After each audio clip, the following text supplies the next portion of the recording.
Hello crafting friends, this is Jackie Williams. In this video I want to share with you a 6-sided Pinwheel Tower card.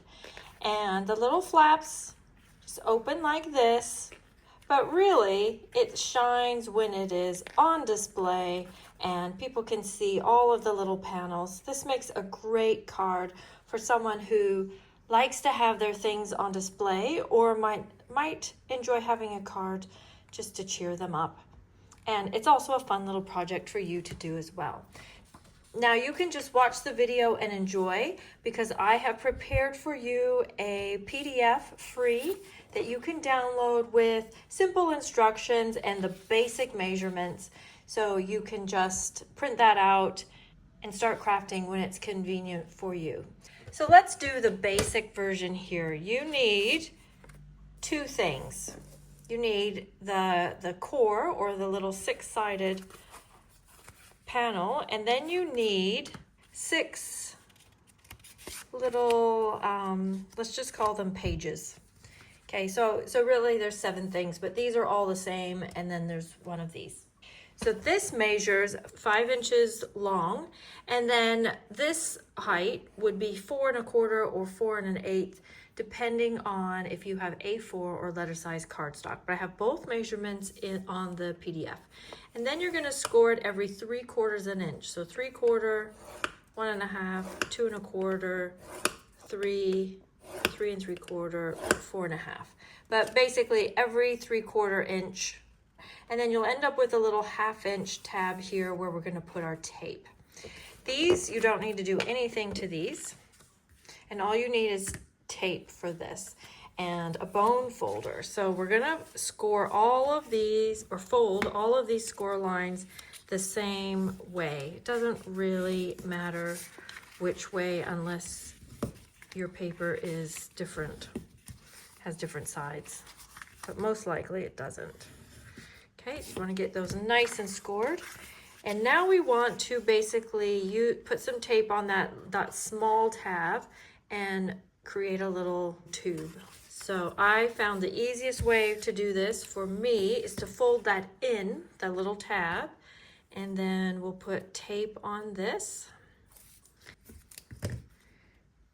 Peel the backing off, and then we just fold this in half. Okay, and then that will give us our 6-sided shape, which would be a hexagon if I'm not mistaken. Let me know in the comments if I don't have that right. Okay, then the easiest thing is to flatten that out again.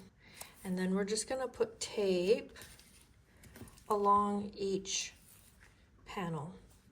You could, if you've got wider tape, that's good too, or you could put 2 strips of tape. I'm just putting it right to the right of the score line. And you could use glue. I just like, for these things where you need it to be a sure thing and to not move, tape is really good. I'll peel off all 3, and I think you'll love how easy this is. Oops, stay there. We'll take one of the pages, and there's the score line there, and we're just gonna place it right up against that score line. I'm gonna lay it down flat, but just so you could see. Okay, like that. See, so it's there. And then I'll do in every other. I know these colors are obnoxious together, but I thought it was good so you could see the different elements easily. Okay, then we'll do the same on this side. And that, my friends, is it. That is all you need to do. So you could actually do a 4-sided or an 8-sided. You would just need to adjust the measurements, because the beauty of these measurements is, if I can find one, is when it's folded down flat, it still fits in an envelope, your standard size envelope. And that's always a plus. It folds down flat and it fits in your standard size envelope. So on that note, because it will fold down flat if you're mailing, and there's quite a few layers already, you don't really want to have, well, I would suggest too many dimensionals and really tall embellishments. You want everything to be relatively flat on here for the best result. You could have a few things, but just not a ton. So here's a basic version. Oops, let's turn it around. And I did include one panel that was, you know, for you to write on. And I've used the lovely and beautiful papers here and added some gold foil die cuts. But again, they're all put down flat. And I've just let the paper and that gold foiling be kind of the embellishments enough, like that.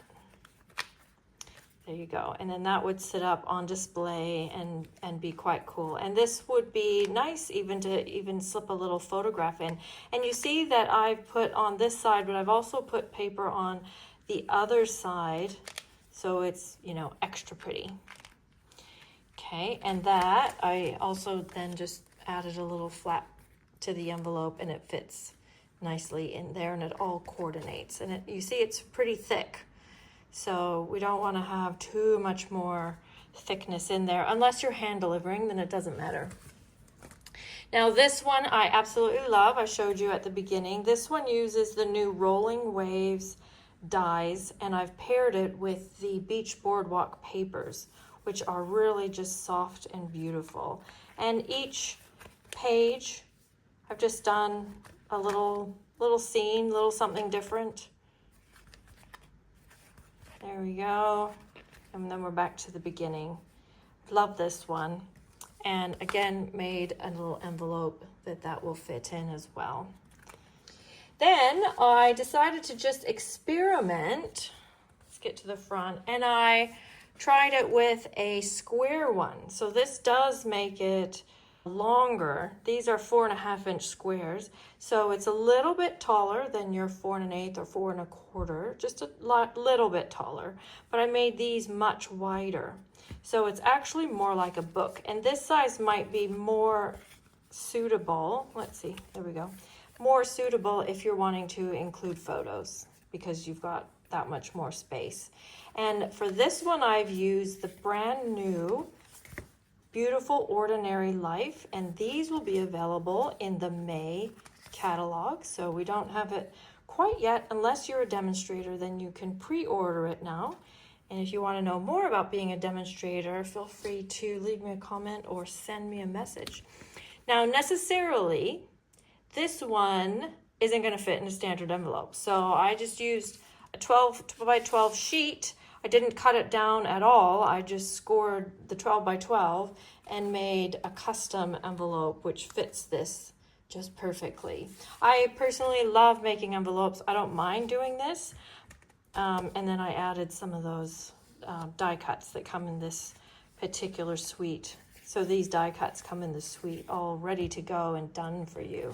And they look quite striking on these beautiful papers. So there you have it. There are my samples. Be sure and download the PDF so you've got the measurements for this basic, and then you can adjust from there as you wish. Leave me a comment, save this video for later, and of course subscribe. I always appreciate your support of this channel. This is Jackie Williams, and I'll see you next video. Bye-bye.